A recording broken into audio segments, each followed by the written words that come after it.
enquanto pega e anula essas condenações, o Gilmar Mendes, por isso que a gente tem que subir aqui todos os dias. Se eu tenho o poder da palavra, se eu tenho a prerrogativa de subir aqui em cima aqui e poder falar o que eu penso, o que eu quero e falar o que o povo tem vontade de falar, eu vou subir aqui todas as vezes e vou fazer isso sem medo de perseguição.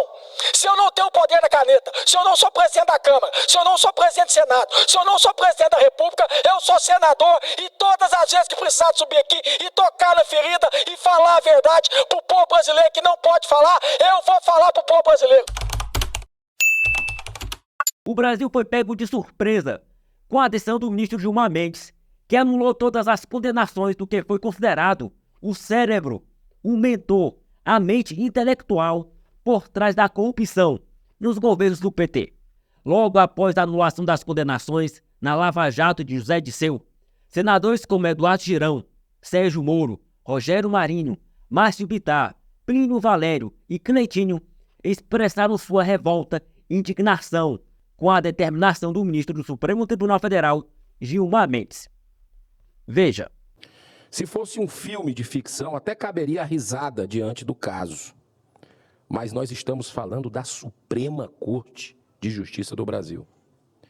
O ativismo judicial, político, ideológico é tão grande que está causando uma profunda distorção na principal missão dos ministros do STF, quando precisam julgar ações com fidelidade absoluta à Constituição do Brasil.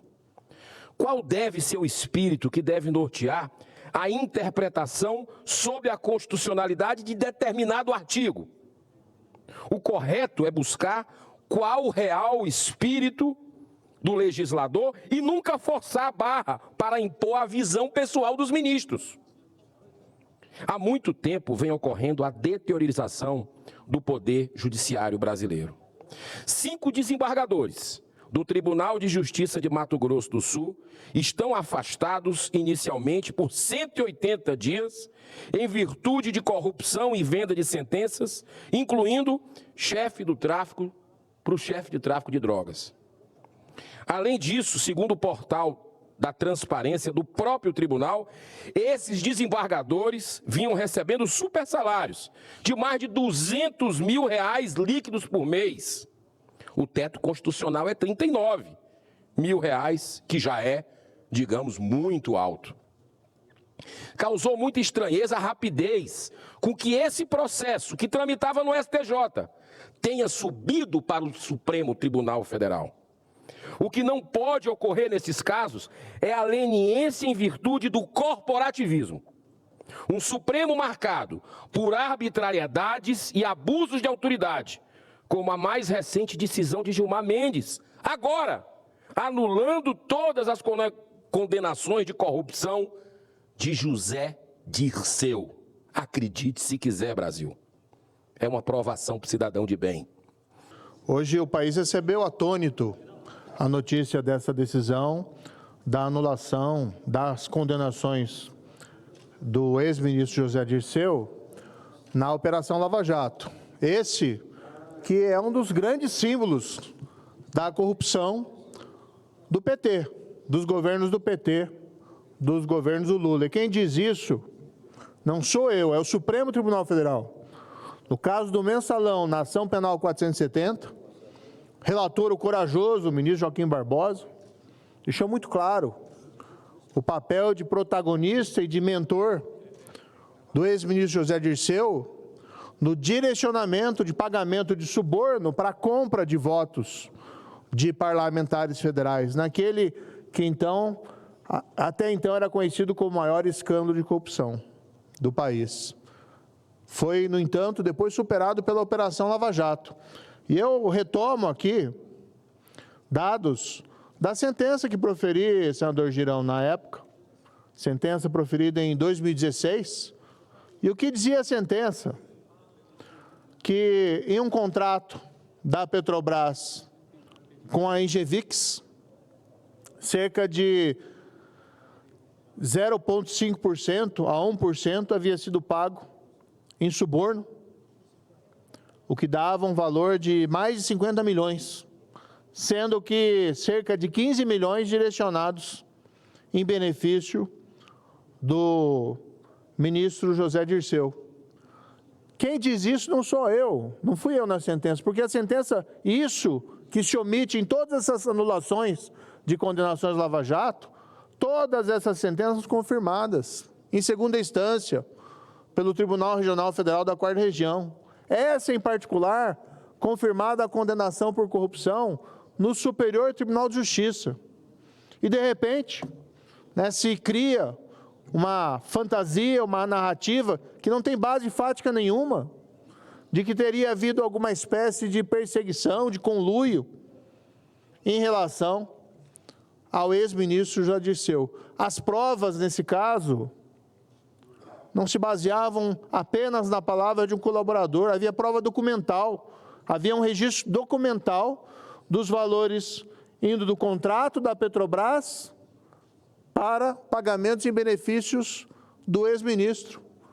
Tanto era assim que eu me lembro muito bem, presidi a audiência, o ex-ministro não teve condições de negar que aquele dinheiro o tinha beneficiado. Mas para buscar evitar a condenação e criar um álibi, ele afirmou que era um empréstimo. Ele havia recebido empréstimo do intermediador de propina, de suborno, no caso da Petrobras. Claro que era um álibi que não sustentava. Primeiro porque não tinha contrato, não tinha dinheiro voltando, era só dinheiro indo para ele. Não era nada declarado em nenhum lugar. E claro, também não correspondia à realidade dos fatos afirmado pelo intermediador de propina que fez o acordo de colaboração premiado. Agora, onde nós vamos chegar com essas anulações por decisões monocráticas? Aqui, diga-se, contrariamente ao parecer do Procurador-Geral da República, que disse, esse caso não tem nada a ver com o anterior, que era o caso do Lula, que eu também já me manifestei, a meu ver, um baita erro judiciário, que acabou resgatando o ex-presidente das suas condenações por corrupção, da sua responsabilidade, inclusive política, pelos esquemas de corrupção descobertos no Mensalão e descobertos na Lava Jato. Aqui falo responsabilidade política, porque aconteceram durante os governos dele. Mas agora se estende esse mesmo entendimento, com menos base ainda, com base fática nenhuma, uma narrativa fantasiosa que seria um passo para chegar ao ex-presidente Lula, e se beneficia aquele que o próprio Supremo Tribunal Federal identificou como mentor de um grande esquema de corrupção chamado Mensalão. Mas onde nós vamos chegar com isso? Quando se abdica da justiça, quando se deixa a integridade de lado, quando a honestidade é abandonada, onde nós vamos chegar? O senador Sérgio Moro, que fez a pergunta, onde nós vamos chegar, eu tristemente já tenho a minha resposta. Já chegamos, senador. Nós não temos mais para onde ir. A esperança toda estava depositada no Senado, e essa esperança escafedeu-se. Nós precisamos lembrar a história recente, e hoje, impactados que estamos, com a notícia de que na madrugada, o cérebro desta famigerada operação de corrupção, de cooptação do parlamento através de mesada aos seus integrantes, foi inocentado pelo Supremo Tribunal Federal. E eu falo de José Dirceu. Abro um parêntese. Afirmo em todos os lugares que vou, que sou conservador de direita. E quem é conservador tem dentro de si uma moral e uma ética que perspassa a questão pessoal e vai na questão institucional. Nós temos que dar o exemplo para que a população entenda que há uma diferença clara entre o que é certo e o que é errado, que não há meio termo, que o pequeno crime se transforma no futuro no grande crime, que a pequena transgressão se transforma no futuro numa grande transgressão, e que o crime, quando não é punido, pelo contrário, é recompensado. Isso é um exemplo nefasto que é passado para o conjunto da sociedade brasileira que começa a descrer das suas instituições. Não é isso que queremos. Não é isso que a sociedade defende. E é por isso que, de forma livre, altaneira, assobradada, a população brasileira demonstrou na praça pública que não aceita esta forma como seus dirigentes estão se comportando. Eu não vou entrar aqui, senhor presidente, no mérito jurídico das questões, dos pormenores. Então vou aqui acusar o ministro Gilmar Mendes, como também não vou aqui acusar aqueles que fizeram a revisão do processo e que descondenou alguém que havia sido denunciado, processado, condenado em 3 instâncias por unanimidade. Hoje é o presidente do Brasil, meu querido colega Chico. Mas eu vou falar, presidente, daquilo que o meu pai, se fosse vivo, pensaria. O que é que o cidadão brasileiro, pagador de impostos, que passa por muita dificuldade, mas que se mantém na linha, o que é que essas pessoas estão pensando hoje de assistir que o Zé Dirceu recuperou seus direitos políticos? Vai ser mais uma narrativa da esquerda dizendo que ninguém ali fez o mensalão. Algum brasileiro que não seja militante do PT acredita que não teve mensalão? Acredita que não teve o petrolão? E olha que coisa interessante. A pessoa que, por circunstâncias que não vem ao caso, denunciou o mensalão, está presa até hoje. Por coisas muito menos graves, que é o ex-deputado Roberto Jefferson. Mas aqueles que fizeram o mensalão, um governa o Brasil e o outro, pelo que está tendo notícia, deverá ser candidato a deputado federal no Distrito Federal. Como é que se dorme com um barulho desse? Como é que milhões de brasileiros desempregados, como é que milhões de brasileiros violentados ou violentadas, mas que mesmo assim permanece no curso legal, cumpridor da lei, como é que o Brasil assiste isso? Claro e evidente que fica um sentimento de impunidade. E, ao mesmo tempo, brasileiros, porque eu tenho dito, presidente Marcos, que o maior fake news do Brasil é feita não pelos 11, mas pela maioria dos ministros do Supremo Tribunal Federal. E que fake news é essa? É dizer que dia 8 de janeiro houve tentativa de golpe. Essa é a maior mentira pregada. E em nome dessa fake, que é a maior de todas, você tem brasileiros condenados a 17 anos de cadeia, 16 anos de cadeia. Como diz o presidente Bolsonaro, nós temos hoje no Brasil esparramado dezenas de órfãos de pais vivos. E o Zé Dirceu, a partir de agora, vai poder dizer que nada mais se tratou do que uma perseguição política. Quando, eu repito, ele nunca vai escapar no senso comum do povo brasileiro, que tem certeza absoluta que aquele mensalão, que era a tentativa de compra do parlamento por mesada promovida pelo governo federal, e tinha ele à sua frente, ninguém vai tirar do povo brasileiro a certeza absoluta que aquilo foi a mais pura e cristalina verdade. Agora estão devolvendo até o dinheiro de todo mundo.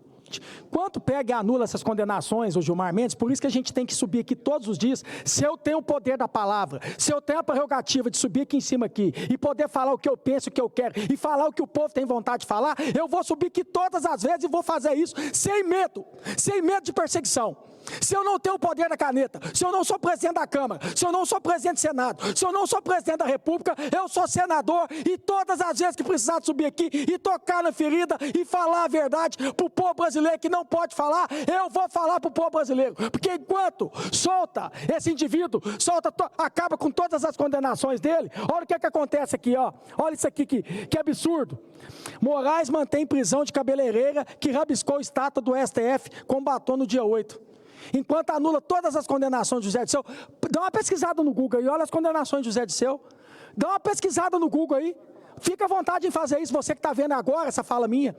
Enquanto pega e anula todas as condenações dele, Moraes mantém prisão de cabeleireira que rabiscou estátua no STF com batom. Continua.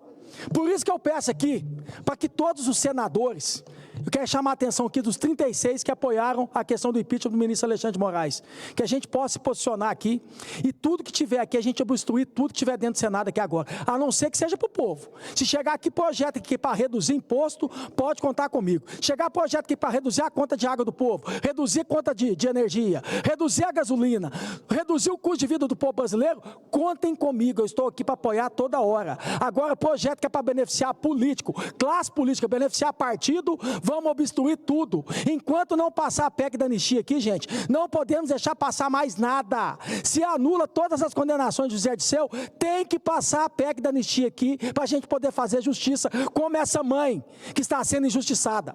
Como essa mãe aqui que está sendo injustiçada. Eu queria falar aqui, porque isso aqui, gente, é bíblico, mas é muito atual, né? Olha isso aqui, o que está escrito aqui. Olha, presta atenção.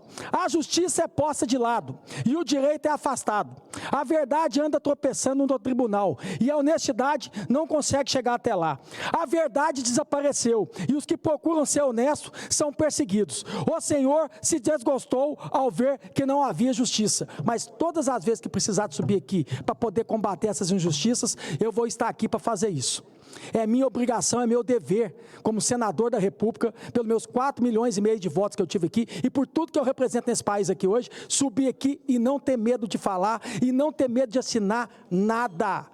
Não assinar nada. Se está perseguindo, é porque eu estou no caminho certo, porque eu não estou fazendo nada de errado, e eu vou continuar aqui defendendo a população brasileira. Então, espero aqui que todos os senadores da República aqui também possam se posicionar, né, e poder mostrar a verdade para o povo brasileiro. Num país sério, o primeiro José Dirceu nunca mais teria saído da cadeia. E o que mais me chama a atenção agora, que tem um ex-presidente, que eu estou morrendo de medo de ser candidato em 2026, que é o presidente Bolsonaro, está inelegível. Está inelegível, por ter feito uma reunião com embaixadores. Agora, esse cidadão que eu estou falando para você, José Dirceu, pesquisa no Google por que foi condenado. Foi por corrupção. Esse cara agora estará apto a poder ser candidato a 2026. Mas o que eu puder fazer aqui para que isso não aconteça, eu vou fazer aqui, vocês podem ter certeza disso.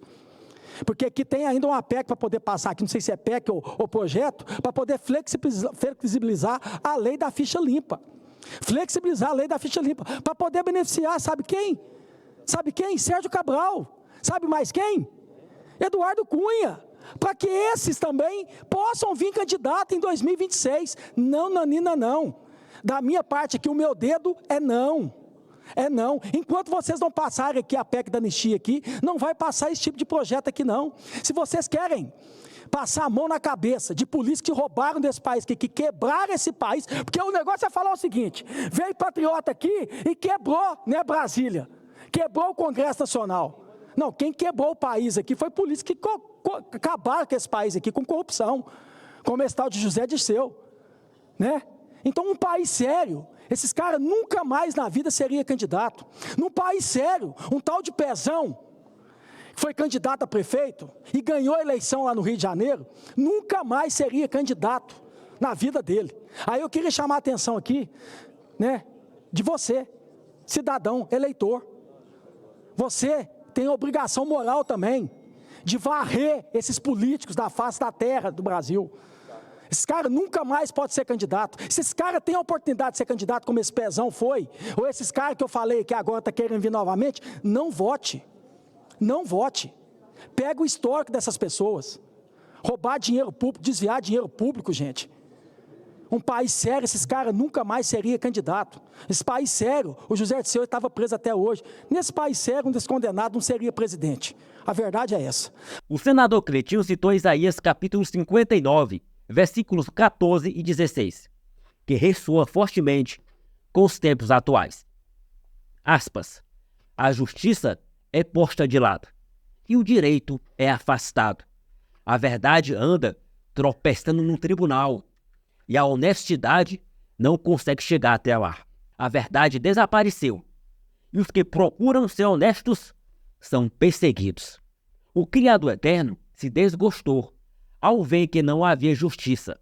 Ele ficou espantado quando viu que não havia ninguém que socorresse o seu povo. Então, com a sua própria força, ele venceu. Uma reflexão poderosa sobre os desafios enfrentados no cenário atual brasileiro.